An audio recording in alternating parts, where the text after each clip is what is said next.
এখন আমি ভাজছি হচ্ছে পরোটা। আর হ্যাঁ, তোমরা তো অনেকেই জানো তোমাদের দাদা ভাই কাল বাবাধাম চলে গেছে।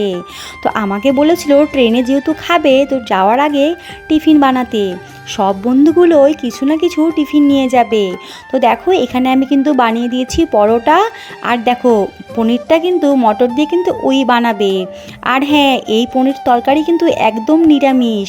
আর দেখো এখানে কিন্তু সব কিছু কেটে কুটে রেডি করে নিয়েছে। তারপরে দেখো এখানে কিন্তু কাঁচা লঙ্কা, আদা, টমেটো ওটা কিন্তু ভাজার পরেই কিন্তু মিক্সচারে বাটবে। তারপরে কিন্তু ক্যাপসিকামটাও কিন্তু ভাজবে। আর এর দিকে দেখো পনিরগুলো কিন্তু লাল করে কিন্তু ভেজে নিচ্ছে। আর এইদিকে দেখো মটরটাও কিন্তু সিদ্ধ করতে বসিয়ে দিয়েছে। পনিরগুলো ভাজার পরে ঠান্ডা জলে দিয়ে দিয়েছে। তারপরে আমি এদিকে কাজু বাটা করে দিয়ে দিয়েছি। আর দেখো কত সুন্দর গ্রেভি হয়েছে।